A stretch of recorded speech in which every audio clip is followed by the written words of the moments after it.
Hello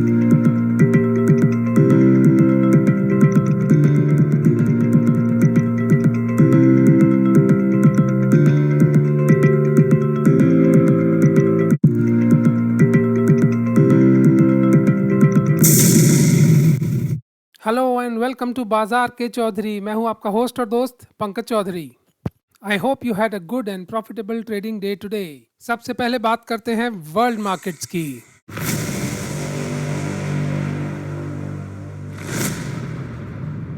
world market में सबसे पहले बात करते हैं अमेरिकी बाजार की। शुक्रवार 11 अक्टूबर को अमेरिकी बाजार एक अच्छी तेजी के साथ बंद हुआ, जहां डाउ जोन्स लगभग 1% तेजी के साथ बंद हुआ, वहीं S&P 500 और नैस्डैक आधा और 1.25% की तेजी के साथ बंद हुए।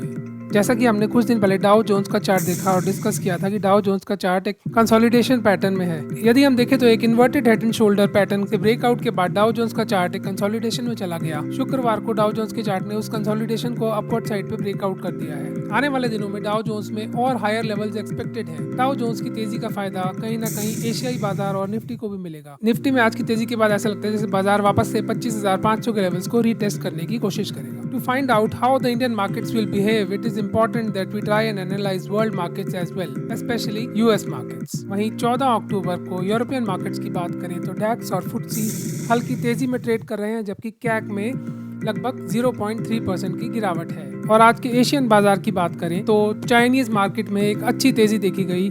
शंघाई और उसके सभी इंडेक्स लगभग 2% की तेजी के साथ बंद हुए। वहीं हैंगसेंग में 0.25% की गिरावट दर्ज की गई। निकाई की बात करें तो निकाई में लगभग 0.5% की तेजी देखी गई। कोरियन बाजार कॉस्पी भी लगभग 1% तेजी के साथ बंद हुआ। 14 अक्टूबर को सभी एशियन और यूरोपियन मार्केट्स हल्की तेजी में है या स्टेबल है।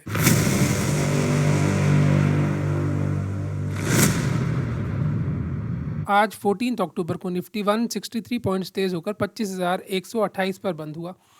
अगर हम 5 मिनट के चार्ट पे देखें तो निफ्टी ने सुबह तेजी बनाई और सारा दिन उस तेजी को मेंटेन किया।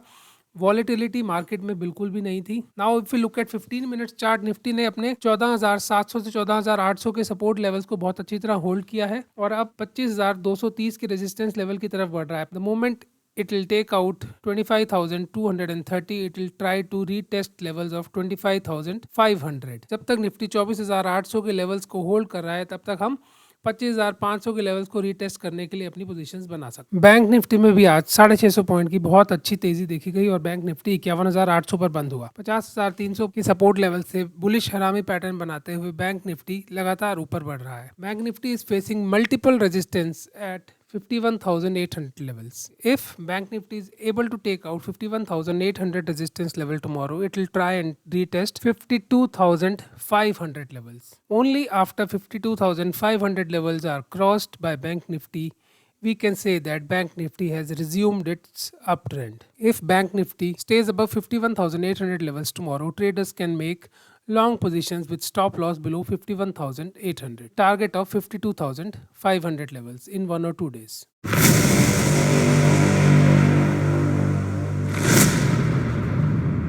के टॉप प्राइस गेनर रहा फेडरल बैंक, जो कि 5% की तेजी के साथ बंद हुआ। इसके अलावा ओबरॉय रियलिटी, विप्रो, टेक महिंद्रा और हिंद पेट्रो भी अच्छी तेजी के साथ बंद हुए। आज का टॉप प्राइस लूजर रहा टाटा केमिकल, जो 7% गिरकर बंद हुआ। इसके अलावा बंधन बैंक, IGL, कोलगेट पामोलिव और IEX में भी अच्छी मंदी देखी गई। Friends, I'd like to reiterate कि Tata chemicals is consolidating in a range since last 3 years.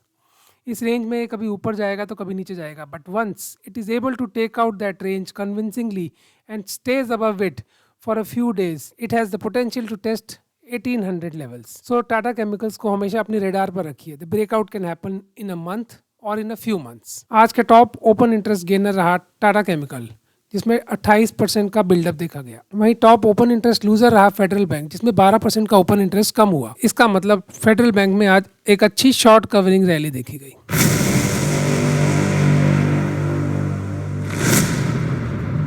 First pick of the day is ICICI Lombard General Insurance Company Limited. This stock is trading at its support levels of 2050 and 2080 region. इस stock को 2120 और 2160 के targets के लिए long किया जा सकता है और इसका स्टॉप लॉस 2050 है। The next stock of the day is Oberoi Realty Limited. लगभग 5 महीने कंसोलिडेट होने के बाद Oberoi Realty Limited ने आज एक अच्छा ब्रेकआउट दिया है। Investors can take long positions in Oberoi Realty Limited with a target of 2,400 rupees if the stock is able to sustain above the breakout levels for 1 or 2 days. Traders can take long positions tomorrow if Oberoi Realty Limited sustains above the high of its first 30 minutes candle with a stop loss below the first 30 minutes candle.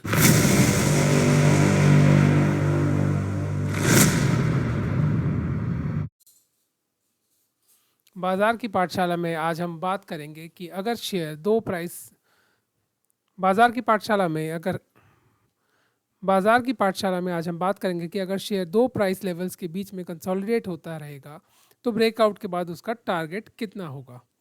जैसा कि आप screen पर देख सकते हैं, Tata reality 1272 से 1590 की range में कई महीने तक कंसोलिडेट होता रहा। इसके बाद जब इस शेयर ने ब्रेकआउट दिया तो ये एग्जैक्टली उतना ही चढ़ा जितना इस ब्रेकआउट का वर्टिकल डिस्टेंस था। अगर हम इस ट्रेंड लाइन को ऊपर ले जाके रखें तो हमें इसका पॉसिबल टारगेट प्राइस मिलेगा। द शेयर मे और may not reach the target price but chances are कि it will reach the target price and face resistance there, as you can see in the case of Oberoi Realty.